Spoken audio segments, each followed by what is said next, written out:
जिल्हा न्यायालय धाराशिव, जिल्हा व सत्र न्यायालय धाराशिव इथं राजमाता राष्ट्रमाता मासाहेब जिजाऊ चौक धाराशिव इथपासून ते कलेक्टर ऑफिस धाराशिव इथपर्यंत आम्ही कॅन्डल मार्च काढलाय. युद्ध मोर्चा निघाला. कॅन्डल मार्च काढण्याचं कारण परत तेच आहे की दिवसेंदिवस महिलांवरती होणारे अत्याचार हे घृणास्पद म्हणण्यापेक्षा राक्षसी प्रवृत्तीनं वाढत आहेत आणि यांचा निषेध म्हणून आम्ही हा कॅन्डल मार्च काढला होता. याच्यामध्ये तुम्ही बघू शकता की कोलकात्याला जसं डॉक्टर ट्रेनीवरती अत्याचार झाला आणि त्यानंतर कालच छत्तीसगड आहे तिथं नर्सवरती एक अत्याचार झाला. मला असं वाटतं की आम्ही त्या मेंटॅलिटीचा किंवा त्या घृणास्पद मनोवृत्तीचा आम्ही निषेध करण्यासाठी हा कॅन्डल मार्च काढलेला. आम्हाला कुठल्याही जाती धर्माचा याच्यामध्ये विरोध नाहीये किंवा कुठल्याही जाती धर्माच्या व्यक्तीची अशी मेंटॅलिटी नसते. ही एक वेगळीच प्रवृत्ती आहे जी राक्षसी प्रवृत्ती आपण म्हणू शकतो. ती कुठल्याही व्यक्ती तो कुठल्याही जाती धर्माचा असू शकतो आणि त्याचा निषेध म्हणून हा कॅन्डल मार्च काढलेला आहे. मला वाटतं सरकारने लवकरच वेळेत जागं व्हावं. मुली शिकवण्यापेक्षा मुली आता वाचवणं महत्त्वाचं झालेलं आहे कारण त्या कितीही शिकवण्यासाठी किती कष्ट लागतात हे सरकारलाही माहित आहे. आज आणि दिवसेंदिवस असे अत्याचार होत चालले तर मला वाटतं महिलांना परत पारतंत्र्यात जायला वेळ लागणार नाही कारण अजून आम्ही स्वातंत्र्यच झालो नाही आणि जगातली एकमेव अशी जात आहे जी अजून स्वातंत्र्यात आलेलीच नाही.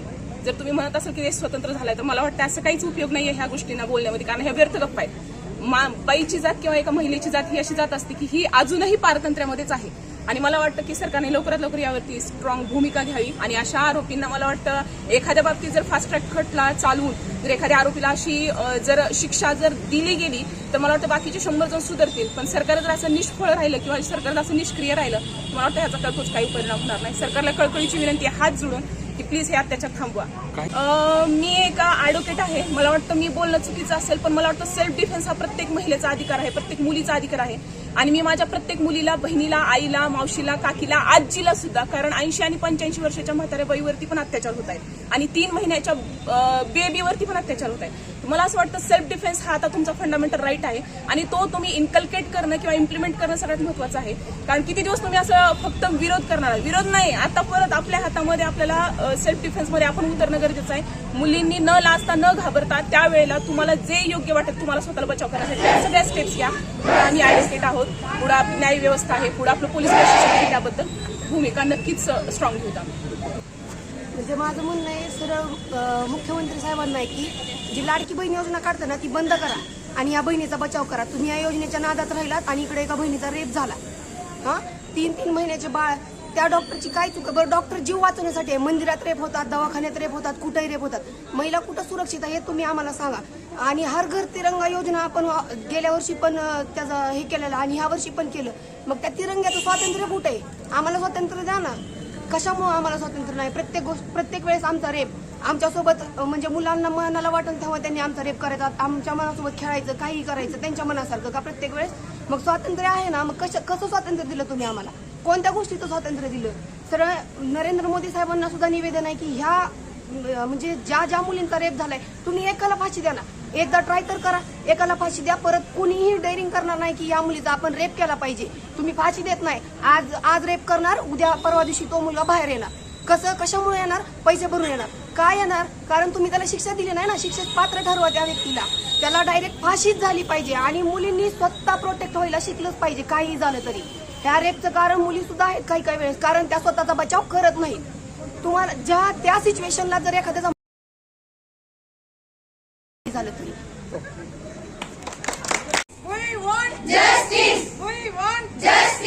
आपला देश स्वातंत्र्य होऊन 78 वर्ष झाली पण मला हेच बोलायचं आहे की आपला देश खरंच स्वातंत्र्य झाला आहे का? आपल्या देशामध्ये आपल्या माय भगिनी खरंच सुरक्षित आहेत का? आपल्या कोलकातामध्ये जे RG कार हॉस्पिटलमध्ये आपल्या भगिनीवर जे प्रकरण झालं त्याचा आम्ही सर्वजण निषेध करतो. स्वतःच्या देशाला फक्त देश मानतात, तिथल्या माता भगिनी ह्या सेफ आहे. पण जो देश स्वतःच्या देशाला माता मानतो तिथल्या माय भगिनी ह्या आज धोक्यात आहे. आणि यातून आपल्याला हे शिकायचं आहे की फक्त भावना व्यक्त करणं किंवा विचार व्यक्त करणं यामुळे आपल्या माता भगिनी सुरक्षित होणार नाही आहेत. तुमच्या माहितीस्तव हे सांगू इच्छितो की जगामध्ये कानूनीरित्या सर्वात कडक कानून महिलांच्या विरोधात अपराध झाल्यानंतर जर असतील तर भारत त्याच्यामध्ये अग्रगण्य राष्ट्र आहे. पण कायदा व्यवस्था, कायदा सुव्यवस्था हे फक्त दिशा देतं, दशा नाही. जर आपल्याला दशा बदलवायची असेल तर आपल्याला स्वतःमध्ये बदल घडावा लागेल. आपल्या मानसिकतेमध्ये बदल घडवावा लागेल. तुम्ही पाहिलं असेल की हा जो प्रकार झाला त्याबद्दल फक्त मेडिकल स्टुडंटनी इंटरेस्ट घेतला, स्टोरीज ठेवल्या, स्टेटस ठेवलं, कॅन्डल मार्च काढले, पण मेडिकल फील्ड व्यतिरिक्त ही विश्व आहे आणि जोपर्यंत ते बदलणार नाही तोपर्यंत ह्या घटना थांबणार नाहीत. म्हणून मला हे तुम्हाला आव्हान करायचं आहे की दिशा कायदा व्यवस्था बदलू शकते, पण जर दशा बदलवायची असेल तर तुम्हाला आम्हाला एक सोबत येऊन काम करावं लागेल. स्वतःची मानसिकता बदलावी लागेल. स्वतःची भगिनी, स्वतःची आई याला आपण ज्या पद्धतीने ट्रीट करतो तसं प्रत्येक पर स्त्रीला ट्रीट करावं लागेल. एवढं बोलतो. धन्यवाद. आपण म्हणतो खरं देश स्वतंत्र झाला, पण खऱ्या अर्थाने झालं असं वाटतं ना कुणाला? आम्ही स्त्री म्हणून आज या जगात जर स्वतंत्रपणे वावरू शकत नाही. एक डॉक्टर असताना जो व्यक्ती लोकांचे प्राण वाचवण्याचा ठाम निर्णय घेऊन पुढे जातो, आपलं आयुष्य शिक्षणात आणि लोकांची सेवा करण्यात व्यतीत करण्याचं ठरवतो, त्याच्यावर जर अशी वेळ येऊ शकत असेल तर सामान्य माणसाने काय म्हणून जगायचं?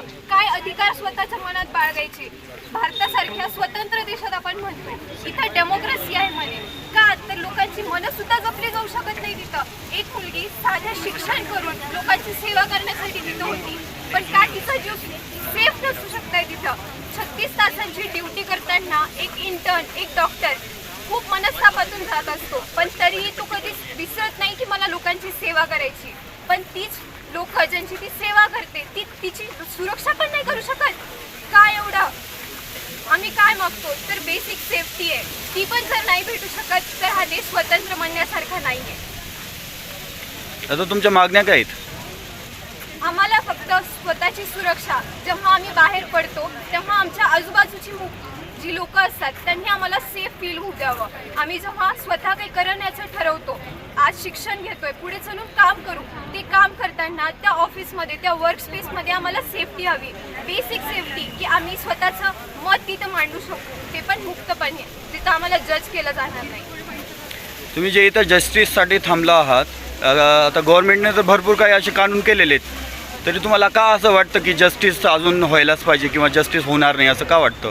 कानून बनवून काम नसतं, ती अंमलात आणणं महत्त्वाचं असतं. असे कित्येक कायदे आपल्या कॉन्स्टिट्यूशनमध्ये असतील, आपल्या लॉ बुक्समध्ये असतील, पण जोपर्यंत ती खऱ्या आयुष्यात अंमलात येत नाही तोपर्यंत त्याचा काहीच अर्थ नाही. कागदोपत्री कित्येक व्यवहार होतात, पण ते जोपर्यंत रियालिटीत येत नाही तोपर्यंत त्यांचा अर्थ नसतो. म्हणूनच ते कायदे नियमित आणि काटेकोरपणे व्हायला पाहिजेत. त्या जे काही गुन्हेगार आहेत त्यांना कठोर शिक्षा व्हायला पाहिजे, तेव्हा जाऊन आम्ही सुरक्षित फील करू.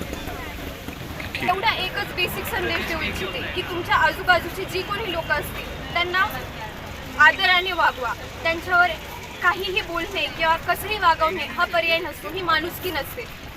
एक स्त्री म्हणूनच नाही तर एक माणूस म्हणून जगण्याची टेंडन्सी ठेवा. लोकांना रिस्पेक्टनं वागवा, त्यांच्या बेसिक सेल्फ रिस्पेक्ट बाळगा, लोकांची रिस्पेक्ट करा, एवढंच.